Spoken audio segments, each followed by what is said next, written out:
Maria Santos looked at the clock on the restaurant wall. It was only 7 in the evening, but she felt like she had been working for days. Her feet hurt in her black shoes. Her back was sore from carrying heavy trays, but she could not stop.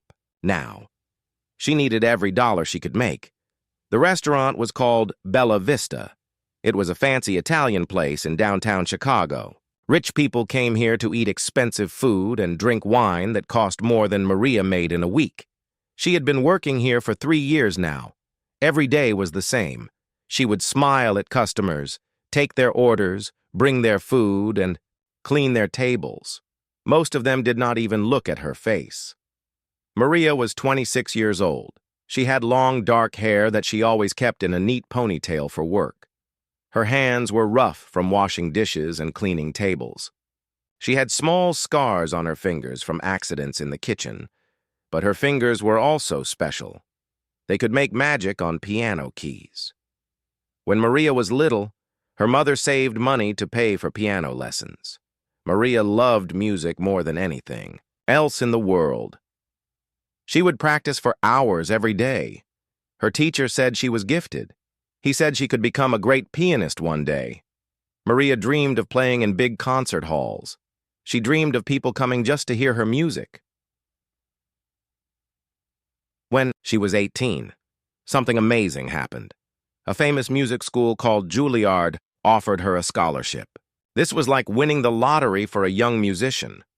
Only the best students in the whole country got into Juilliard. Maria was so happy she cried for an hour. But then everything changed. Her little brother Carlos got sick. Very sick. He was only 12 years old. The doctors said he needed expensive treatments to get better. The treatments cost thousands of dollars every month. Maria's family did not have that kind of money. Her father worked in a factory. Her mother cleaned houses. They did their best, but it was not enough. Maria had to make a choice. She could go to Juilliard and follow her dreams, or she could stay home and help her family save Carlos. The choice was easy for her. Family came first. She told the school she could not come. She got a job as a server instead. That was 8 years ago. Carlos was better now, but the medical bills were still coming. Maria sent most of her money home to her parents every month.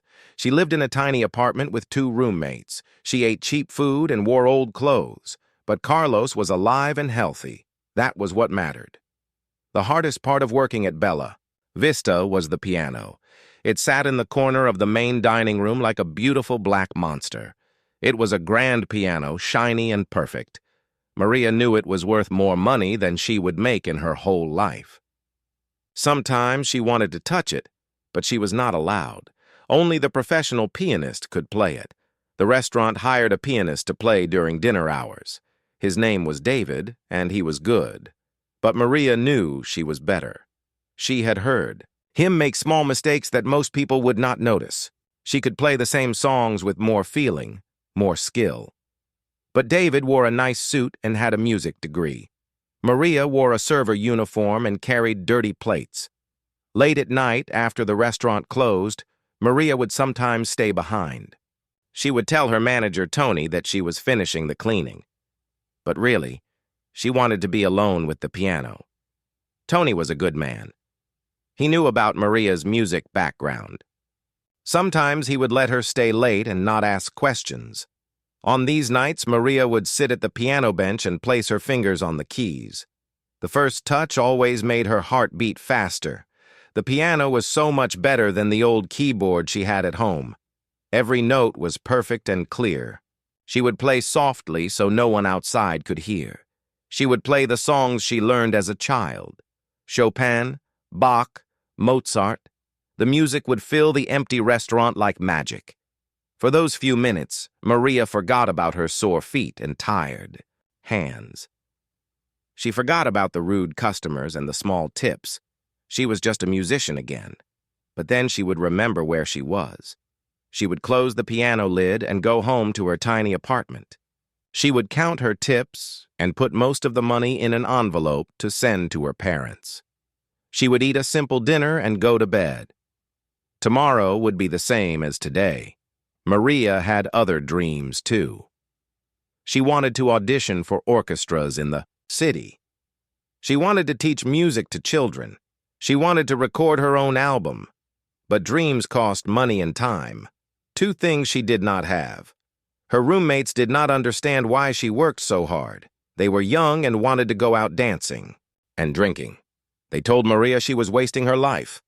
They said she should think about herself more. But Maria could not do that. Every time she thought about quitting her job, she remembered Carlos in the hospital bed. She remembered her mother crying because they could not pay for his medicine. Some nights Maria would lie in bed and wonder what would have happened if she had gone to Juilliard. Would she be playing in Carnegie Hall now? Would people know her name? Would she have her own apartment and a car? These thoughts made her sad, but she tried not to think about them too much. The restaurant was getting busier now. More customers were coming in for dinner. Maria picked up her order pad and walked to table 12.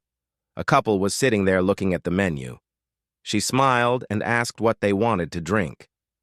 They barely looked at her when they answered. This was her life now. She was invisible to most people, just another server in a fancy restaurant. They did not know she could play piano better than most professional musicians. They did not know she had turned down the chance to study at one of the best music schools in the world. They did not know she was slowly dying inside every day. But Maria kept working. She kept smiling. She kept sending money home to her family.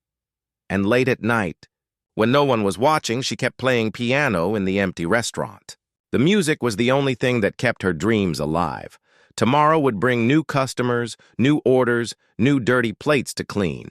But it would also bring another chance to play piano after everyone went home.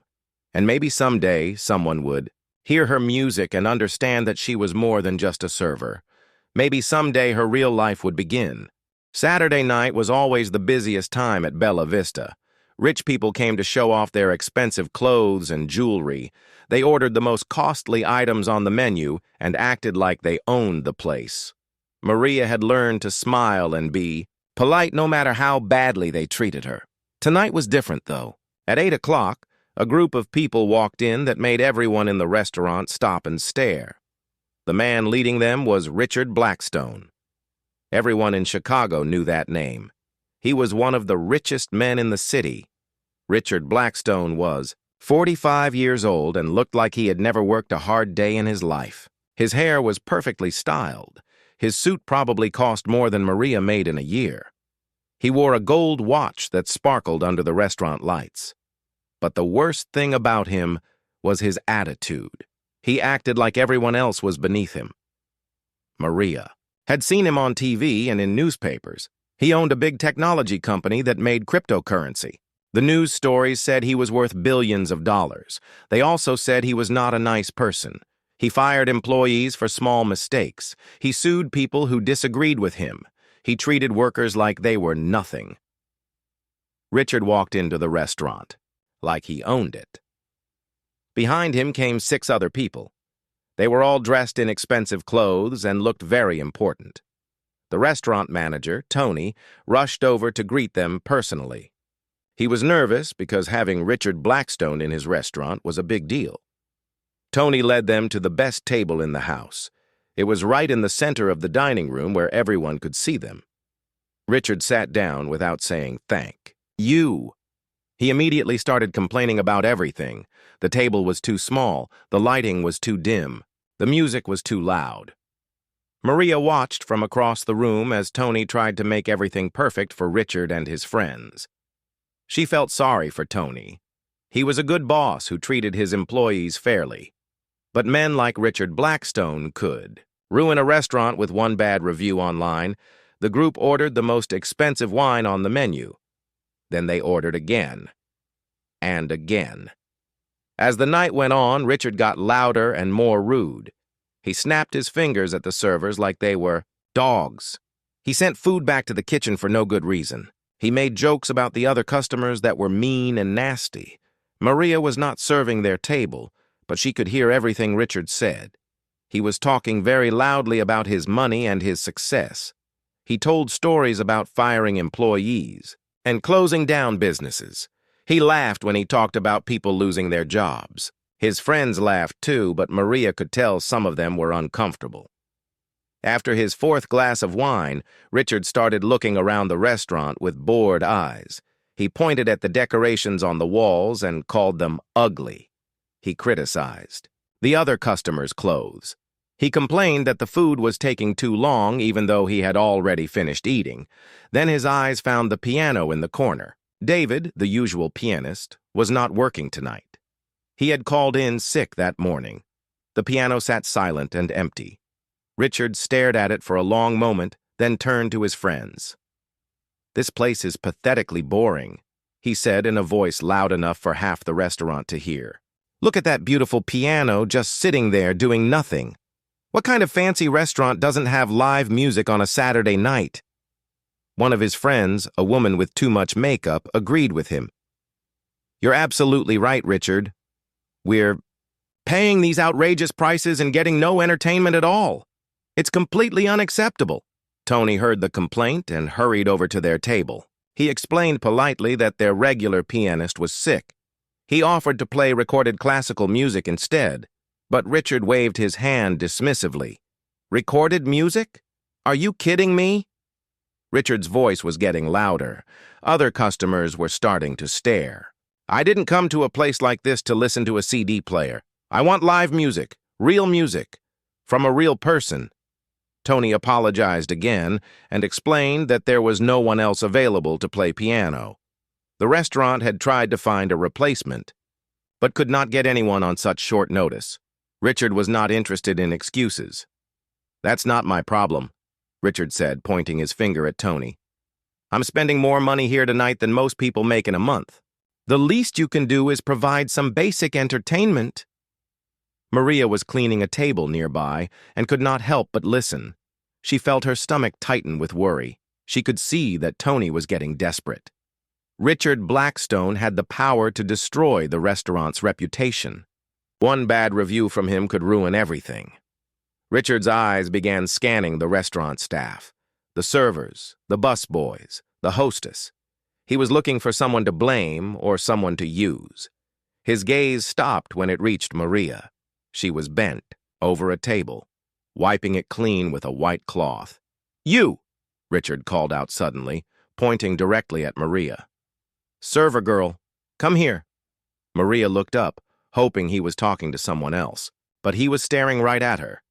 She felt her face get hot with embarrassment. Everyone in the restaurant was now looking at her. She put down her cleaning cloth and walked slowly toward his table. "Yes, sir?" she said quietly, trying to stay professional. Richard looked her up and down like she was an object for sale. "You look musical," he said with a nasty smile. "Young women like you usually know how to play piano, right? It's part of your education or something."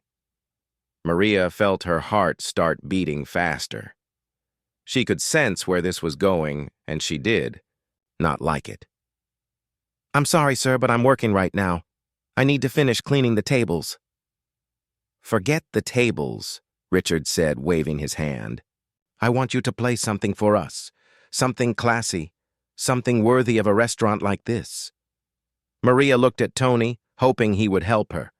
But Tony looked trapped too. He needed to keep Richard happy, but he also needed to protect his employee. Maria could see the conflict in his eyes.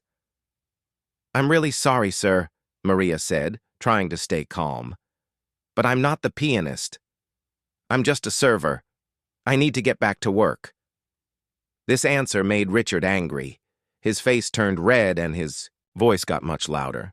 "Listen to me, girl. I don't care what your job title is. I'm a customer here, and I'm telling you what I want. I want music, and I want it now." The whole restaurant was dead quiet now. Everyone was watching this terrible scene unfold. Maria felt humiliated and trapped. She could feel tears starting to form in her eyes, but she fought them back. "The customer is always right.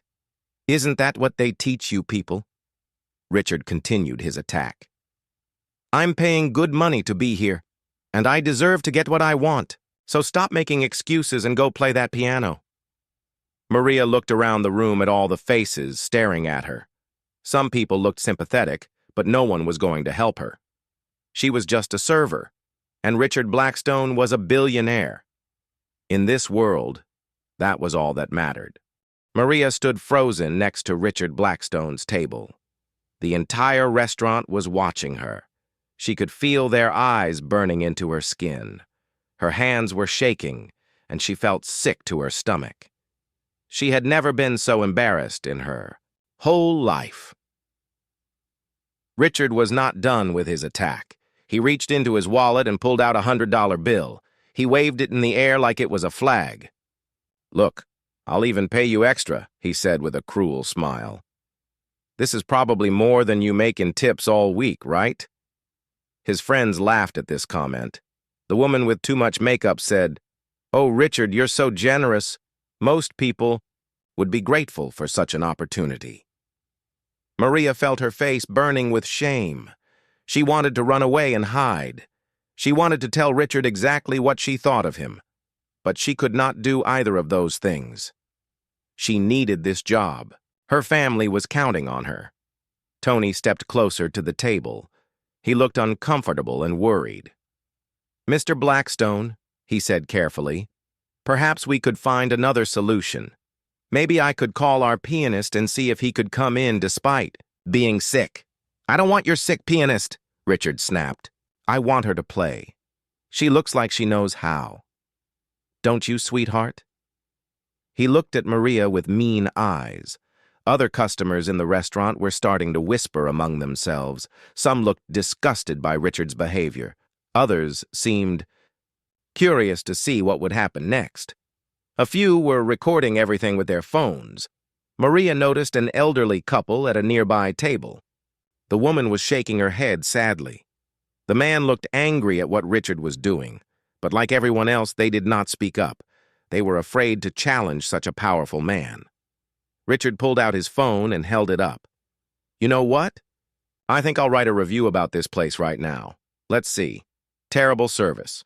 Staff refuses to accommodate reasonable customer requests.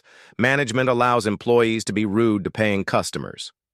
He started typing on his phone. Tony's face went pale. He knew that a bad review from Richard Blackstone could destroy his business. The restaurant had taken him 20 years to build. He had employees who depended on their jobs, families who needed the income. "Please, Mr. Blackstone," Tony said, quietly. "Let's not do anything hasty. I'm sure we can work this out." Richard looked up from his phone with a satisfied smile. "Oh, we can definitely work this out. All your little server girl has to do is play a few songs. It's not that complicated." Maria felt trapped between two impossible choices. If she refused to play, Richard would destroy the restaurant with his review. Tony would lose his business. All her co-workers would lose their jobs.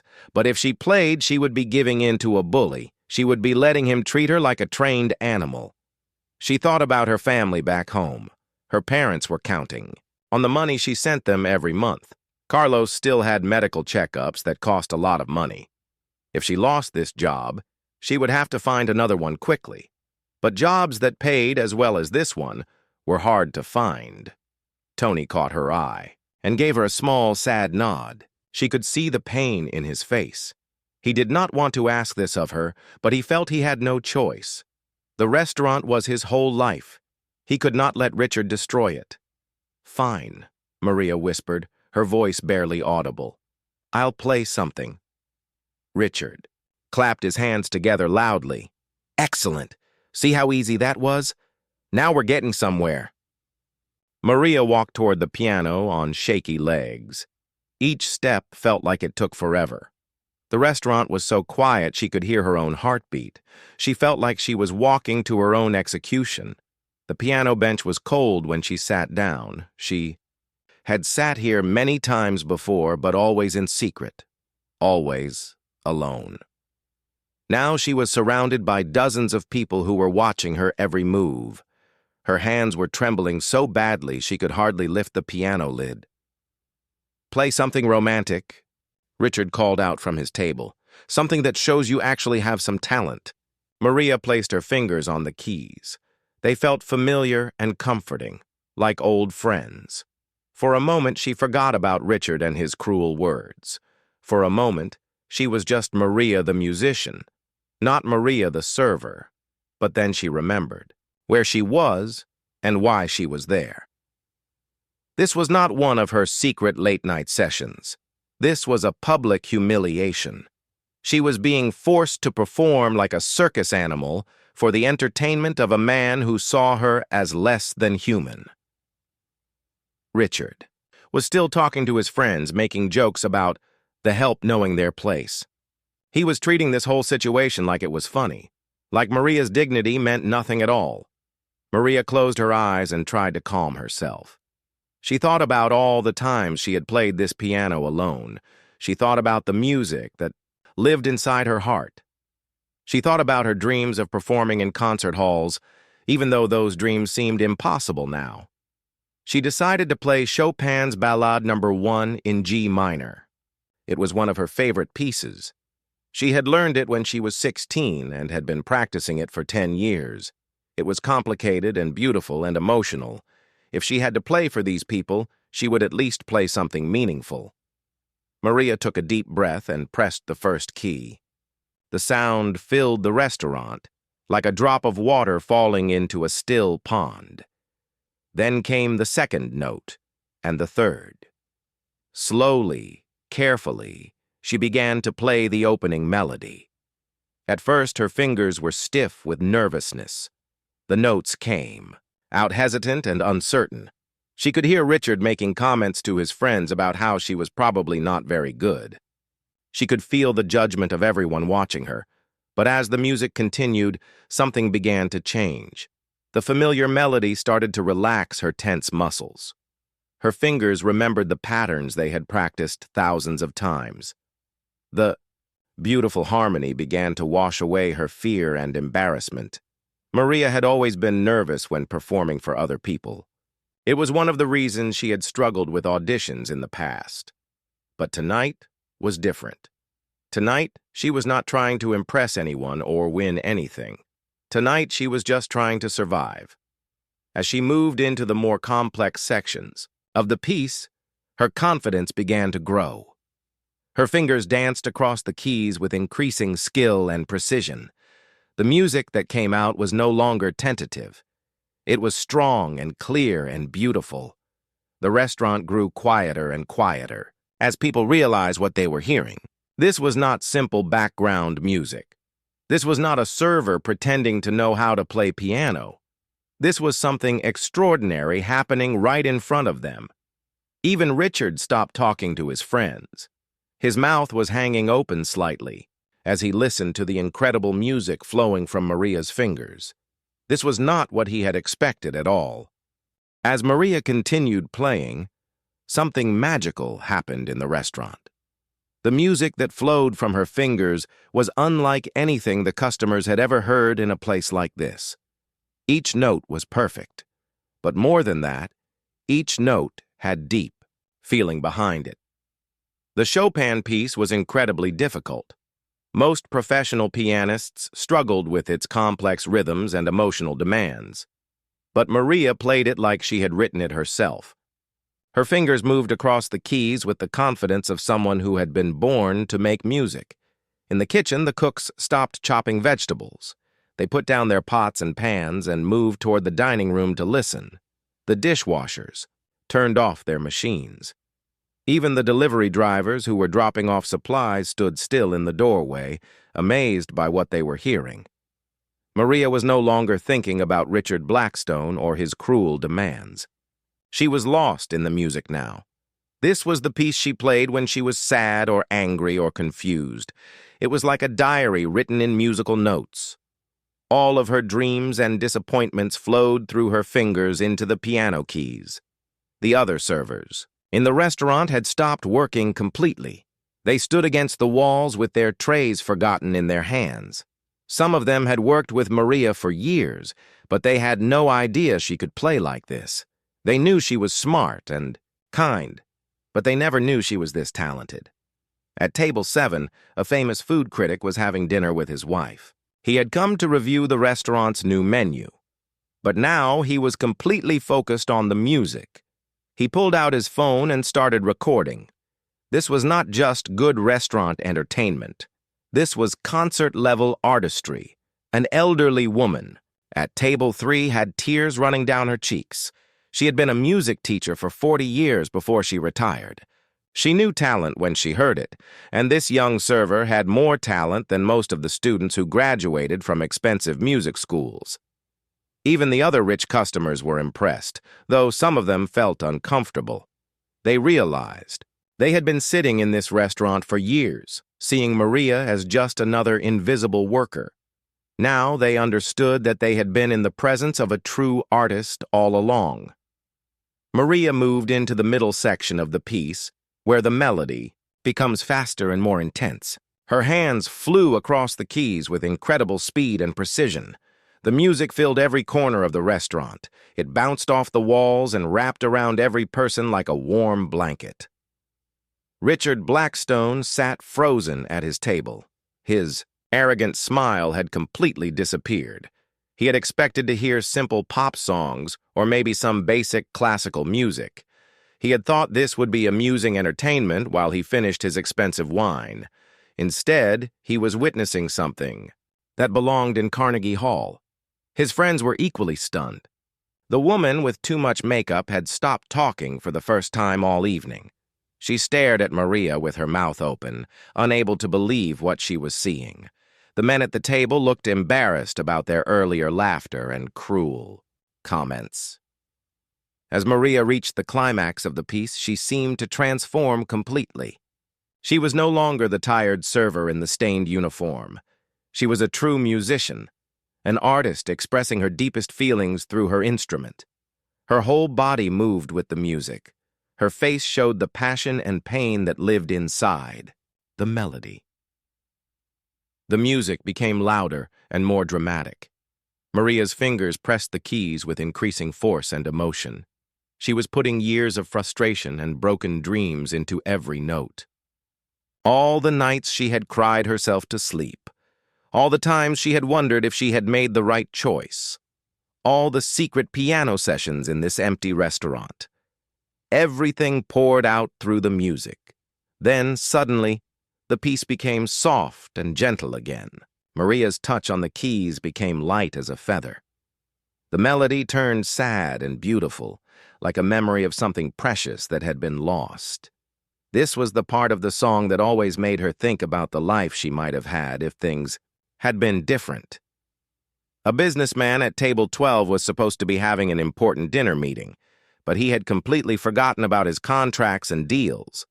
He was thinking about his own daughter, who had wanted to be a dancer but gave up her dreams to work in his company. He wondered if she had ever felt the way this young woman was clearly feeling. Maria began to improvise, turning the classical piece into something that mixed different styles of music. She added jazz harmonies and blues rhythms. She showed that she was not just technically skilled, but that she truly understood music in all its forms. This was not something you could learn from books. This was pure musical genius. The restaurant manager, Tony, stood in the corner with tears in his eyes. He had known Maria was special, but he had no idea she was this extraordinary. He felt guilty for asking her to play under these circumstances. She deserved to be on a real stage, not forced to perform by a rude customer. Even the people walking by outside the restaurant stopped to listen. The music was so beautiful and powerful that it seemed to reach through the walls and windows. A small crowd gathered on the sidewalk, trying to figure out where the incredible piano music was coming from. Dr. Elizabeth Chen, a professor at the local music university, was having dinner with her husband. She had taught piano for 25 years and had heard thousands of students play. But she had never heard anything like this from someone so young. She immediately knew she was listening to a once-in-a-generation talent. Maria played the final section of the piece with everything she had. Her whole heart and soul went into those last few minutes of music. She thought about her brother Carlos and how music had helped her get through the scary times when he was sick. She thought about her parents working so hard to keep their family together. She thought about all the sacrifices that had brought her to this moment. As the piece neared its end, the entire restaurant held its breath. No one wanted this magical moment to stop. The music had transformed the whole room. It had made everyone forget about their problems and their worries. For a few minutes, there was only beauty and art and the incredible talent of a young woman who had been hiding in plain sight. Maria played the final notes with perfect control and deep emotion. The last chord hung in the air like a prayer. Then slowly, the sound faded away into complete silence. For several long seconds, no one moved. No one spoke. No one even breathed. They were all processing what they had just experienced. They knew. They had witnessed something truly special, something they would remember for the rest of their lives. Then, from somewhere in the back of the restaurant, one person started clapping. The first person to clap was the elderly woman at table 3, the retired music teacher. Her applause started soft and respectful, but it quickly grew stronger. Within seconds, the sound spread through the restaurant like a wave. One by one, every person in Bella Vista began to clap.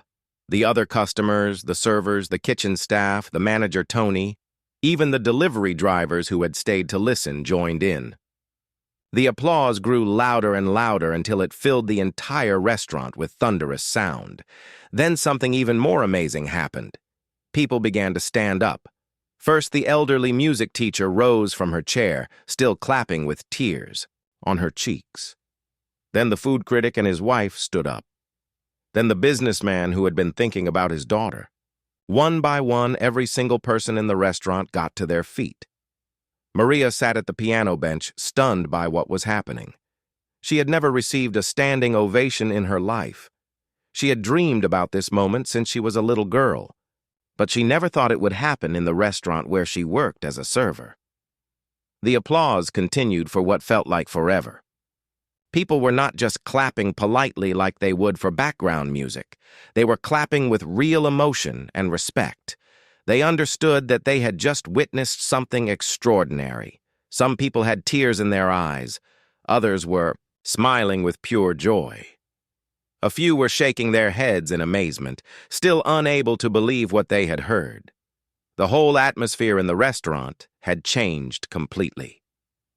Maria looked around the room at all the faces.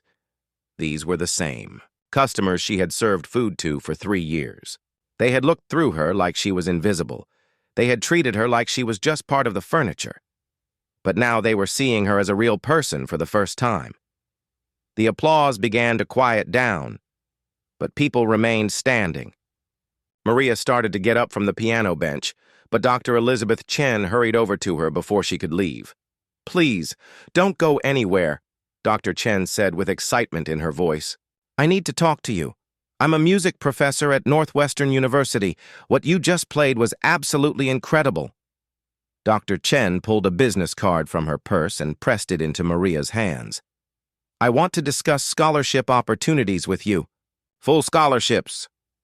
We need students like you in our program." Maria stared at the business card in shock. She could barely read the words because her hands were shaking so much. I don't understand," she whispered. "You have extraordinary talent," Dr. Chen explained. "That performance was at a professional level, higher than professional level actually. You have something special that cannot be taught. It comes from the heart." Before Maria could respond, another person approached her. It was James Morrison, the talent scout for the Chicago Symphony Orchestra. He had been celebrating his wedding anniversary with his wife when Maria started playing. "I'm sorry to interrupt," James said politely, "but I had to introduce myself. I work with the Chicago Symphony. We're always looking for exceptional talent, and what you just did was beyond exceptional." He handed Maria his card as well. "I would love to set up an audition for you. I think you could have a real future in professional music." More people began to approach Maria. Musicians, music teachers, Even some of the regular customers who wanted to tell her how beautiful her playing was. Everyone wanted to talk to her, to congratulate her, to tell her how amazing she was. Maria felt overwhelmed by all the attention. For 3 years, she had been practically invisible in this restaurant. Now, suddenly, everyone wanted to talk to her. It was wonderful, but also confusing and scary. Tony, the restaurant manager, came over with a big smile on his face. "Maria, I had no idea you were this talented. I knew you could play, but this was unbelievable. I'm sorry I never told you," Maria said quietly. "I didn't think it mattered for my job here." "Are you kidding?" Tony laughed. "This is the most amazing thing that has ever happened in my restaurant. I'm so proud to know you." Meanwhile, at his table in the center of the room, Richard Blackstone sat in complete silence. His arrogant smile was gone. His loud, demanding voice was quiet. For the first time in years, he felt genuinely ashamed of himself. He had expected to humiliate a simple server girl for his own entertainment. Instead, he had accidentally revealed the presence of an extraordinary artist. He realized that he had just forced one of the most talented musicians he had ever heard to perform like a trained animal. His friends at the table were also quiet and uncomfortable. They realized how cruel and stupid they had looked earlier. The woman with too much makeup kept glancing around nervously, hoping people would not remember her cruel comments. Richard slowly stood up from his table. The restaurant was still buzzing with excitement about Maria's performance, but some people noticed him moving. He walked over to where Maria was standing, surrounded by people who wanted to talk to her. "Excuse me," he said quietly. Everyone turned to look at him. Maria felt her stomach tighten with worry. She was afraid he was going to yell at her again or cause another scene. But instead, Richard did something that shocked everyone. He looked directly at Maria and said, "I owe you an apology, a very serious apology." The conversations around them stopped. People wanted to hear what the billionaire was going to say to the server he had humiliated. "I was completely wrong to treat you the way I did tonight," Richard continued. "I was rude and disrespectful. I had no right to force you to play or to speak to you like you were beneath me." Maria stared at him in surprise. She had never expected to hear an apology from someone like Richard Blackstone. "You have incredible talent," Richard said. "More talent than I have ever seen in my life. I'm embarrassed by my behavior tonight, and I'm sorry." Without waiting for a response, Richard reached into his wallet and pulled out a check. He quickly wrote something on it and handed it to Maria. "This is not payment for playing. This is an apology gift. Please use it to pursue your music career." Maria looked at the check and gasped. It was for $50,000, more money than she made in 2 years of working at the restaurant. "I can't accept this," she said, trying to hand it back. "Yes, you can," Richard said firmly. "And you should. Consider it an investment in your future. The world needs to hear your music." Richard turned and walked back to his table. He left money for his entire bill plus a very large tip, and then he and his friends quietly left the restaurant. He did not say another word to anyone. Maria stood holding the check, still unable to believe what had just happened. Dr. Chen put a gentle hand on her shoulder. "This is your moment," the professor said softly. "This is when your real life begins." Over. The next few weeks, Maria's life changed completely. She enrolled in graduate school with a full scholarship from Northwestern University. She quit her job at the restaurant, but Tony threw her a big party on her last day. All her co-workers signed a card wishing her good luck. 6 months later, Maria performed her first solo concert at Orchestra Hall in Chicago. The concert was sold out. People who had been at the restaurant that night came to hear her play again. Dr. Chen was in the front row, beaming with pride. Before she began playing, Maria spoke to the audience. "I want to dedicate this performance to everyone who has ever felt invisible," she said. "Your talent and your worth are never defined by other people's inability to see them." The audience applauded, and then Maria began to play. Once again, her music filled the room with beauty and emotion, but this time, she was not a server being forced to perform. She was a professional musician sharing her gift with the world. After the concert, Maria thought about that night at Bella Vista. It had started as the most humiliating experience of her life, but it had turned into the moment when everything changed. Sometimes the worst things that happen to us can become the doors to our best opportunities. Maria never forgot where she came from or how hard life could be for working people. She used part of Richard's money to set up a scholarship fund for young musicians from poor families. She wanted to make sure that other talented people would not have to choose between their dreams and their family's needs. And sometimes, late at night, Maria would drive past Bella Vista restaurant.